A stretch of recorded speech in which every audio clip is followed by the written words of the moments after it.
Bonjour et bonsoir chez vous, c'est encore moi votre amie Rosine. Je nous reviens aujourd'hui avec notre rubrique Ma souffrance, ma gloire. Cet épisode devait être inclus dans notre série. Au fait, ça sera inclus dans le lien. Mais est-il que c'est une vidéo, c'est une rubrique que j'avais déjà fini avec. Mais il y a des gens qui voulaient aussi témoigner et qui ont commencé à me recontacter, qui ont dit qu'on veut aussi témoigner sur ce sujet, ma souffrance, ma gloire. Et ça m'a vraiment plu. J'ai dit Seigneur merci, parce qu'il y a une de mes sœurs que j'aime bien, Madame Marvelous Saldania. Elle est vraiment marvelous, elle est merveilleuse. Elle nous revient aujourd'hui après avoir promis qu'elle viendrait nous témoigner quelque chose. Elle m'a dit Rosine, je combats la procrastination, c'est-à-dire rapporter les choses à faire que je dois faire aujourd'hui. Je faisais que rapporter demain, je vais faire demain, je vais faire demain. Mais j'ai combattu ça, je me suis dit non, je dois faire ma vidéo et témoigner pour bénir quelqu'un. Alors, elle est avec nous aujourd'hui, elle va nous partager son témoignage merveilleux. Saldania, Marvelous Saldania nous vient de Bénin et elle est...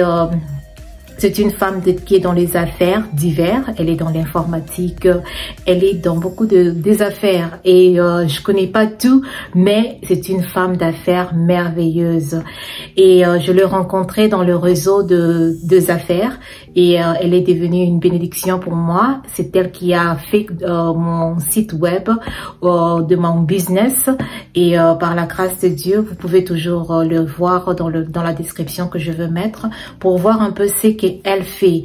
Elle est merveilleuse, elle va nous parler de ce que le Seigneur a fait dans sa vie, sa souffrance et sa gloire. Merci beaucoup de nous avoir rejoints aujourd'hui et soyez bénis. Allô, allô, bonjour béni de Dieu, bonjour bien-aimé de Dieu, bonjour bien-aimés spectateurs, téléspectateurs de cette noble rubrique, Ma souffrance, ma gloire. Je suis Saldania Salomé et la grâce de notre Seigneur Jésus-Christ a permis que certains m'appellent Marvelous Saldania. Aujourd'hui, j'ai à cœur de partager avec toi qui me regarde, avec toi qui m'écoute, un témoignage. Un témoignage qui, je l'espère, te révélera à quel point notre Seigneur est marvelous. À quel point le Seigneur, notre Dieu, est succulent, est sublime, est savoureux. Comme je te l'ai dit plus tôt, je suis Saldania Salomé, je suis web entrepreneur, en parallèle networker professionnel. Aujourd'hui, j'ai la chance de te parler depuis le confort de mon véhicule. Pour certains, être dans un véhicule, c'est la chose la plus normale qui soit. Et c'est ce qu'il devrait même être quand on est enfant de Dieu. Parce que l'or et l'argent appartiennent à notre Père. Alors, il y a quelques années, je ne pouvais pas nécessairement penser que j'allais avoir ma propre voiture. Déjà, j'ai eu la chance d'être issue d'une famille qui a connu vraiment la gloire à une certaine époque. Vraiment, vraiment. Et en tant que fille aînée, j'ai pu vraiment avoir une enfance remplie. Je ne manquais de rien. J'avais tout à ma disposition et tout. Et puis un jour, vous connaissez les histoires en famille, en Afrique, avec la famille, les parents. Mes parents ont fait faillite. Bonjour la galère. Bonjour le manque. S'il y a quelqu'un qui mangeait la viande une fois par semaine ou le poisson une fois par semaine et s'en plaignait, laisse-moi te dire que à cette époque de notre vie, tu voyais la viande une fois par mois ou par trimestre. Difficile de s'offrir combien de repas par jour.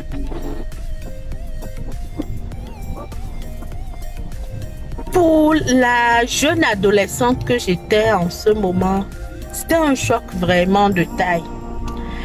Mais grâce au soutien des parents, on a tenu bon. Et la souffrance était telle qu'à un certain moment, je ne pouvais même plus imaginer qu'un jour, la galère allait cesser. J'ai fait mon bac à un très jeune âge, brillamment, et puis les choses étaient toujours calées. J'ai exercé de petits boulots, j'ai été nounou, ménagère, patati patata. La grâce du Seigneur a permis qu'un de mes enseignants ait eu vent de ce que je traversais et m'a trouvé mon premier boulot officiellement parlant, que j'ai eu à exercer pendant plusieurs années, et chemin faisant, j'ai pu décrocher bien d'autres contrats. À certains moments, j'ai connu des pics de bonheur et puis très vite, ça redescendait. C'était comme un nivellement par le bas. Aujourd'hui, tu as à suffisance et puis demain, ça chute encore. Le à suffisance, c'est pas vraiment à suffisance, mais pour d'où je venais encore quelques années en arrière, ça me donnait l'espoir que quelque chose était en train de changer. Je me suis débrouillée tant bien que mal, et puis un jour, j'ai pu m'offrir mon premier moyen de déplacement, qui était une moto d'occasion, c'est-à-dire de seconde ou de troisième main. Je pense que c'était de seconde main. Et c'était vraiment ma plus grosse possession. J'ai dit que c'était ma plus grosse possession. Et puis un beau matin, je me lève et puis la moto là disparaît. J'étais quelqu'un de très how can I tell this? J'étais une personne qui s'enflammait facilement. J'étais une personne qui à un moment donné était devenue très irritable. Mais contre toute attente, à ce moment-là, vraiment, au lieu de me mettre à pleurnicher parce que on m'a volé ma moto, qui est le seul moyen par lequel je faisais mes courses et tout, me voilà en train de remonter à mon appartement, poser mes genoux au sol et prier le Seigneur de bénir les voleurs, de bénir ceux qui m'ont dépouillé et d'apaiser mon cœur de telle enseigne que je ne sente pas de façon accrue, de façon accentuée le manque de cet engin-là, et que je puisse sortir de cette impasse. Parce que, ma foi, à cette période, c'était difficile même de lier les deux bouts.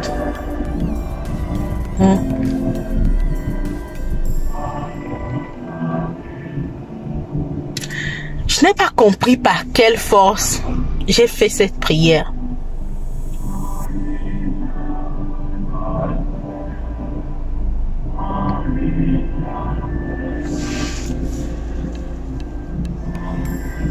Aujourd'hui,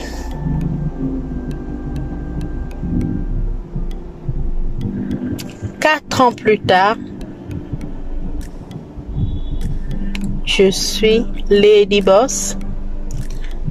J'ai plusieurs business sur Internet. Je vis bien ma vie. Et de surcroît, le Seigneur m'offre le privilège d'avoir non pas seulement une moto, mais en plus d'une moto, d'avoir une voiture. Et quelle voiture? Ma voiture de rêve. Aujourd'hui, je suis particulièrement émue de te conter cette partie de tous les privilèges que le Seigneur a fait dans ma vie, surtout en ce jour qui m'est si précieux, parce que ce jour rappelle à ma mère le miracle que le Seigneur lui a fait en me permettant de voir le jour. Et à cause de cela, je déclare dans ta vie que si ça a été fait pour moi, que si ce miracle, qui peut paraître banal pour certains,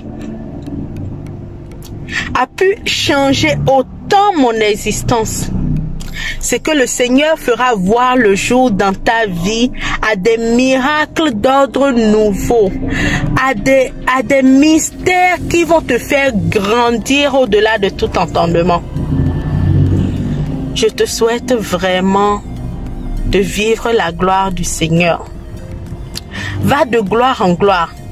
Va jusqu'au sommet, bien-aimé de Dieu. Parce qu'il y a beaucoup de place au sommet. Vraiment beaucoup de place. Tu n'as pas été. Que le Seigneur trace le chemin dans ta vie.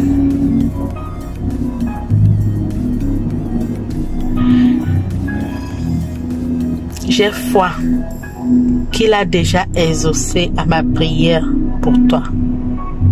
Bien-aimé de Dieu, je t'aime comme Christ souhaite qu'on s'aime entre frères et sœurs. Bisous, bisous. À très vite. Waouh, waouh, waouh. Merci beaucoup, Madame Marvelous Saldana. Vous avez été une bénédiction pour moi particulièrement et je sais que pour plusieurs qui nous suivent en ce moment. Quand j'ai écouté son témoignage en premier, je dis, oh mon Dieu, elle a béni le voleur, celui qui lui a fait du mal. Mais elle a pris le temps de s'agenouiller et dire, Seigneur, bénis-le. Waouh, waouh. Et ça m'a rappelé le passage du livre de Proverbes, le verset 25, du verset 21 au verset 22. Et ça dit ceci: si ton ennemi a faim, donne-lui du pain à manger. S'il a soif, donne-lui de l'eau à boire. Car ce sont de charbon ardent que tu mets sur sa tête et l'Éternel te récompensera. De l'eau à boire, c'est pas seulement physique, ça peut être aussi, vous pouvez bénir quelqu'un physiquement avec le bien matériel ou physique, mais vous pouvez aussi bénir quelqu'un par la prière. Et donner de l'eau à boire, donner à manger, c'est rafraîchir quelqu'un. Et vous pouvez rafraîchir quelqu'un spirituellement. D'ailleurs, c'est la meilleure bénédiction. Mais Dieu dit que celui qui te fait du mal, rafraîchis-le. Celui qui te fait ton ennemi, fais-lui du bien.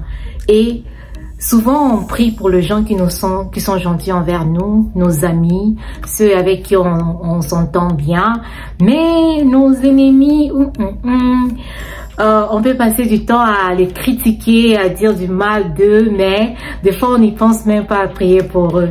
Ils ont besoin de la prière aussi, parce que vous ne savez pas par quoi est-ce qu'ils sont en train de traverser, pourquoi ils ont fait ça, pourquoi ils agissent comme ça.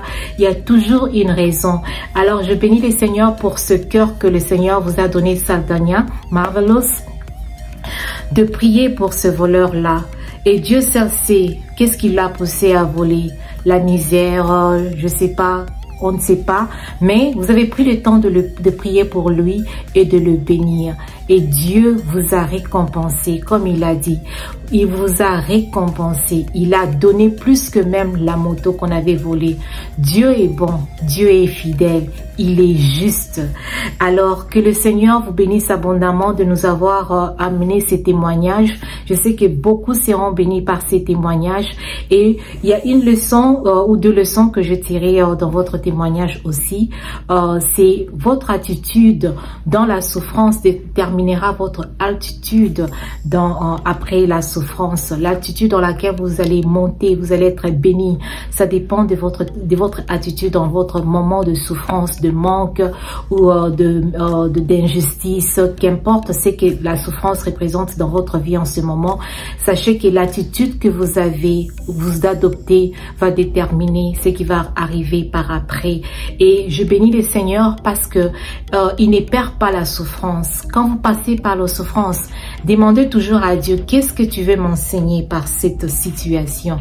Aide-moi à apprendre les leçons qu'il faut, afin que quand je vais sortir de cette souffrance, que je ne puisse rien manquer, que je ne puisse plus refaire cette classe que je suis en train de passer. Je dis pas que c'est Dieu qui veut que vous puissiez souffrir, non. Mais quand la souffrance vient, prenez bien des leçons et sachez que ça va vous bénéficier après la souffrance, parce que la souffrance a toujours été temporaire, c'est pas permanent. Et aussi quelque chose d'autre que j'ai retenu, c'est ne perds jamais de l'espoir.